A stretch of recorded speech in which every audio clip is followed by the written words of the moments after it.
Ito po ang ating Mother's Choice Infinity car seat, convertible car seat. Good for newborn, nahihiga, up to 8 years old. Imported mold po from Australia, never been used. Meron po siyang replacement box, Mother's Choice din. So, ito po yung details po niya one by one. Okay, so unahin natin.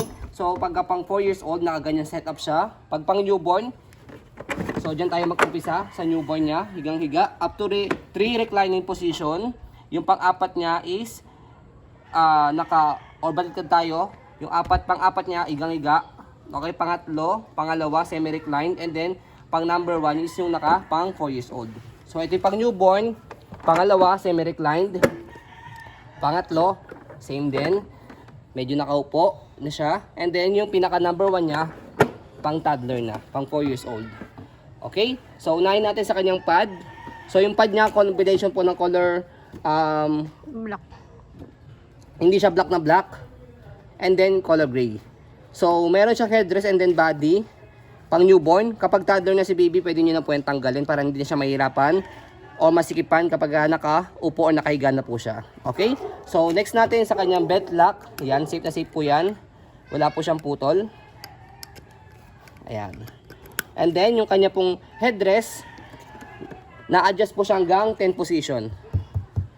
Okay? So, press nyo po itong kulay pula. Ito po yung kanyang pinakasagad. Okay? Adjust nyo lang po itong harness pad niyo po na. Tanggalin na lang yung head. Itong headrest na tatanggalin nyo na po dahil pang toddler na po yan. Yung ulo niya, hindi na po kasya dito. Pang dito na po siya. So, ito po yung tinatawag na air protection. Okay? If in case na mayroong accident, at least meron po siyang support dito sa kanyang ulo, left and right. And then, kapag naman po i-adjust po yung kanyang harness, so, dito po siya, may mababasa ka po kayo dito note. Shoot nyo po yung daliri nyo po rito. Meron po kayo makakapang steel po dito sa loob. Pe-press nyo po yun and then, tanggalin muna natin to. Yan. And then, pag na-press nyo na po yung steel sa loob, atake nyo po siya. As you can see, yung belt dito, na-adjust po siya. Ayan. Okay?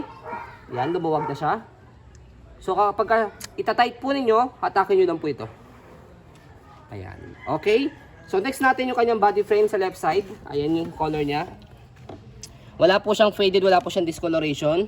So, yung likod, ayan, meron siyang instruction dito sa likod kung paano po siya i-install sa sasakyan. Madali lang po siya. Okay? So, meron pong, by the way, ma-expiration ang mga car seat. So, ang manufacturing date po nito is 2022. Ang expiration ng getong car seat po is 10 years. Kaya, matagal nyo pa po ito mga gamit hanggang 2032. Okay? Next. So, ito pong belt na to. Tanggalin nyo lang po ito. Ayan. So, pwede po ito ilagay po ninyo kung merong sa bubong ng car, sabitan. Kung sa likod naman po ng upuan, sa ilalim, pwede po siya ilak po doon. Pero kung wala, okay lang naman po kahit hindi po gamitin po ito. Yan. So, na-adjust po siya dito. So, next natin yung kabilang side ng body frame. Ayan. Okay. So, next natin yung kanyang harapan. Ayan. Okay. So, hindi pa po ito i-wash. Okay. So, kung sakali na dudumihan po kayo, pwede nyo po siyang i-full wash. Lalaban lang po ito, buhusan ng tubig. Bigyan na po namin kayong tip. And then, color safe. Yan. Buhusan nyo lang po ng color safe. And then, balawan nyo lang po siya mabuti. And then, sa pagpapatuyo po sa kanya, pwede pong through air dry. Pwede rin pong sa araw. And then, pwede rin naman po sa electric fan. Okay? Make sure na mababanlawan nyo lang po siya mabuti para at least hindi po siya magkaroon ng watermarks. Yung watermarks naman po isa tatanggal po siya. Okay? So, yun po. As you can see, very details po kami sa aming pag-video kasi ang aming shop. Okay? No refund, no exchange. What you see is what you get. So, yun po. Maraming salamat. Have a nice day and God bless po.